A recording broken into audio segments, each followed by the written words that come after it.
Hello, Dirk. How are you Hello. going? Good. How are you? Can you hear me loud and clear? Yeah, I can hear you fine. How about me? Can you hear Perfect. me? Yeah, everything's good. Thank you. Cool, man. How are all the interviews going so far? Actually, it's fun to talk with these Australian guys. I haven't done that for a while, Yep. but they're still the same nice guys they used to be. So everything's good.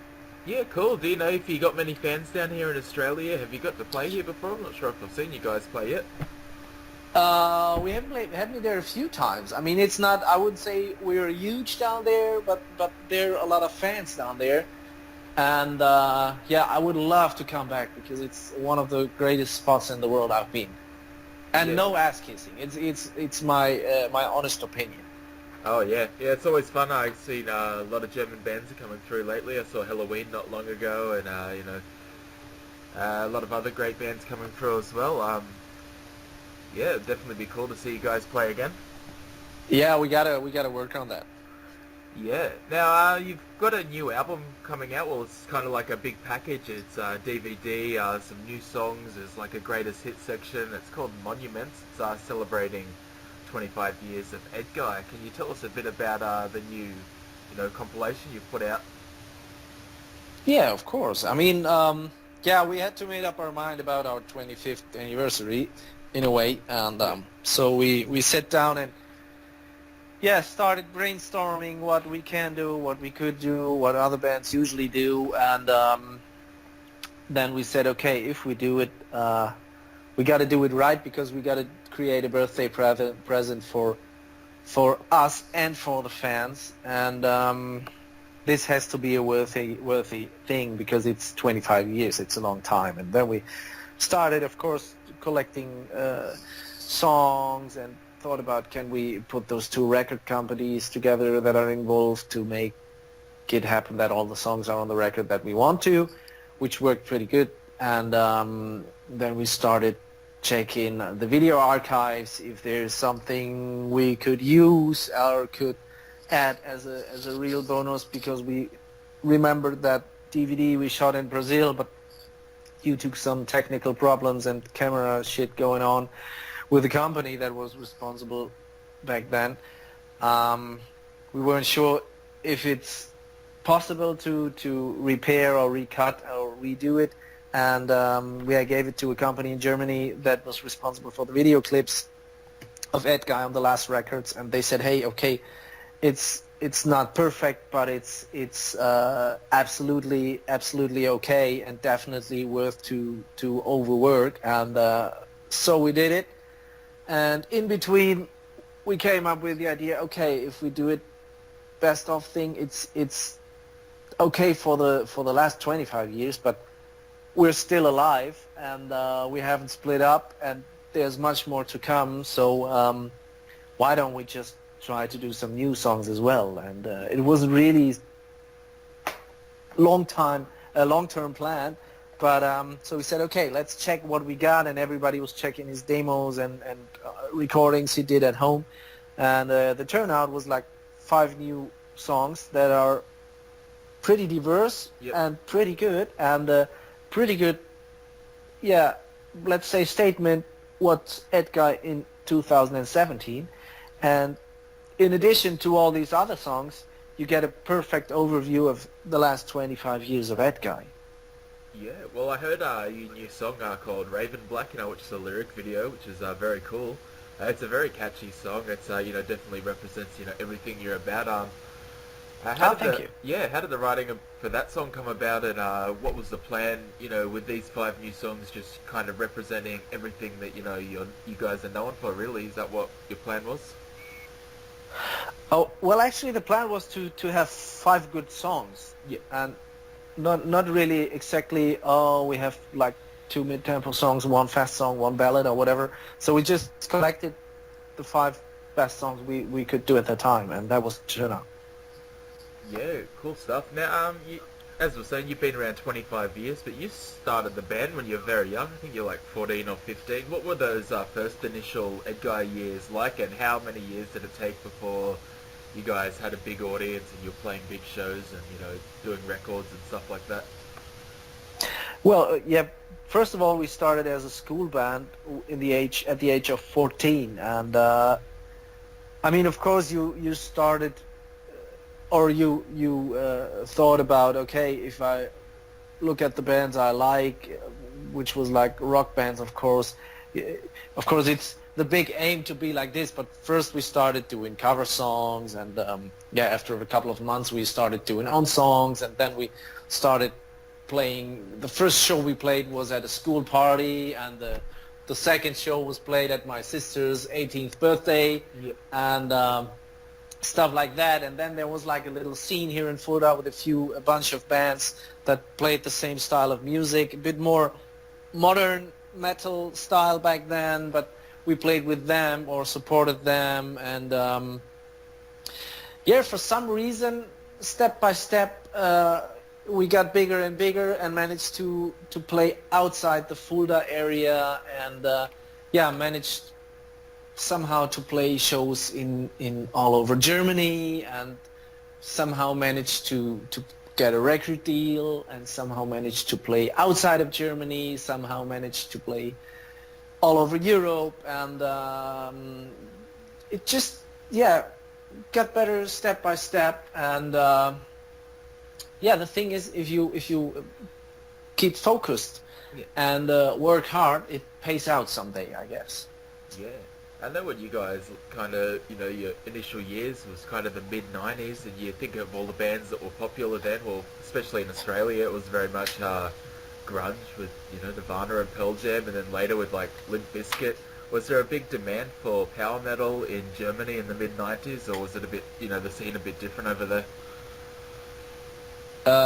Not at all, I would say. I mean, when we started, like I told before, the bands from our area, the other ones, they were like doing stuff like Pantera, like the more harder things. Yeah. And of course, we also covered songs from Nirvana, because it was like huge, Yeah. and immense.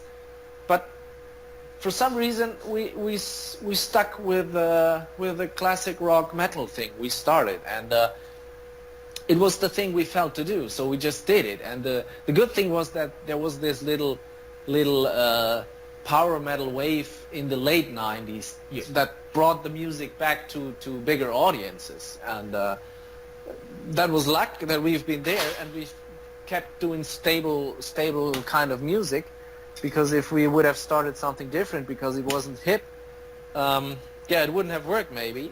And the thing is, you always have to do what you feel to do. Then you do it right, and then there's an audience for it.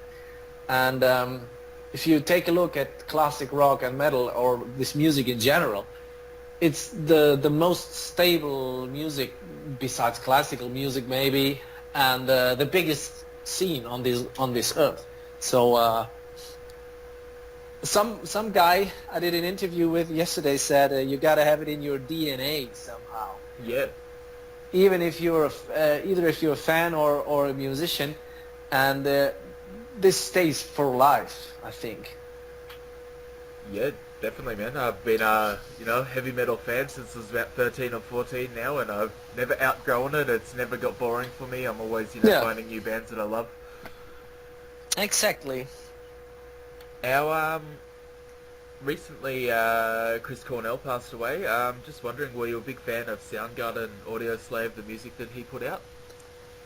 No, not really. I read it on newspapers, and I read he was like 52 or something. Yeah. Which is way too young to die. Doesn't matter who you are. And yeah, sadly. I mean, I wasn't a Soundgarden fan. Of course, I know their big songs, but same like when Kurt Cobain shot himself. I mean, I don't know. Hard to stand. I mean, not a big fan of this, but it doesn't matter if people are too young to die. They should live. That's it. So you got to be careful with your health, either using drugs or guns or whatever. Mm-hmm. Not a good choice. Yeah. I was just looking for your Wikipedia page, and I saw that you've played with some pretty big bands. I know a few years ago you played alongside Deep Purple and Slash from Guns N' Roses. What was it like to play with some of the biggest icons of heavy metal and rock and roll. Oh, it's an honor to be special guest of those kind of bands. I mean, if you yeah, that's the music we love and the music we listen to. I mean, I still listen to all those bands, but when I was younger, I loved, like, for example, Aerosmith, Deep Purple. I wasn't a really huge Guns N' Roses fan, but I loved them in the 90s as well, beginning of the 90s. And Yeah. I remember the bigger brother of my former best friend when I was in school. He had Appetite for Destruction when nobody knew about it. And it was really he loved that album. I wasn't that much into it because I just didn't get it, because I was too young. And but it was a good time, and it's of course great to meet all those people. And I'm not there like I'm a little fanboy, of course, but not like a freaky fanboy. But it's so great to watch, for example, Deep Purple play, because it's just they love what they're doing, and that's why they do it. I mean, they have their farewell tour going on now, and they deserve it. Mhm. But it's great. And Aerosmith, for example, I'm very happy we're playing a festival with them next week. Oh wow. And I remember pretty well when we played the first time with Aerosmith in 2006. It was a show not too far away from our hometown, and we had the chance to be special guests at this show. Mhm. And I was so blown away by the quality of the band Yeah. that it was like, okay, I'm gonna go home and sell my gear and do something else, because it was so good. And it's like, wow, how the fuck are they gonna do it? Yeah, well, funny you mention Aerosmith, because I just finished reading Joe Perry's autobiography last week, and they're a pretty amazing band. You know, they've stayed together for 50 years, and they've been through, you know, ups and downs. When you think of bands Yeah. like Aerosmith, 50 years, that's twice as long as EDGUY. Do you think you guys got another 25 years left in you? Do you think you'll stay around that long? I hope so. I mean, I would love to do it, and I think everybody else in the band is the same opinion. But I mean, you never know. Life can change dramatically. But on the other hand, if we managed the last 25 years, why shouldn't we manage the next 25? Yeah, for sure. And I just want to talk a bit about the music scene in Germany, because I know, as far as heavy metal goes, that's almost like the capital of the world. Germany, so many great bands have come from there. Rammstein, Accept, the Scorpions, Halloween, just so many to list. Who were some of the big German bands that influenced you growing up, and what was the scene like, back then and now? Is it still as powerful as it was, in the 90s? Well, actually, musical-wise, for my taste, I'm more an 80s guy. So, of course, we, for example, everybody in the band loved the band Halloween, and the Keepers 1 and 2, which was released in 87 and 88. I was 10 years back then, so I wasn't into Halloween at all. I was still the opinion that I don't like girls and stuff like that. When you're 10 years old, you have other interests. I mean, Germany is a pretty important market for rock scene worldwide, and especially bands like Halloween. They influenced us a lot because, I mean, in the early days, they were the ones, besides Maiden, for example, they had these twin guitars and very high-note vocalist, Michael Kiske, and that was the kind of music we wanted to do. And so better now.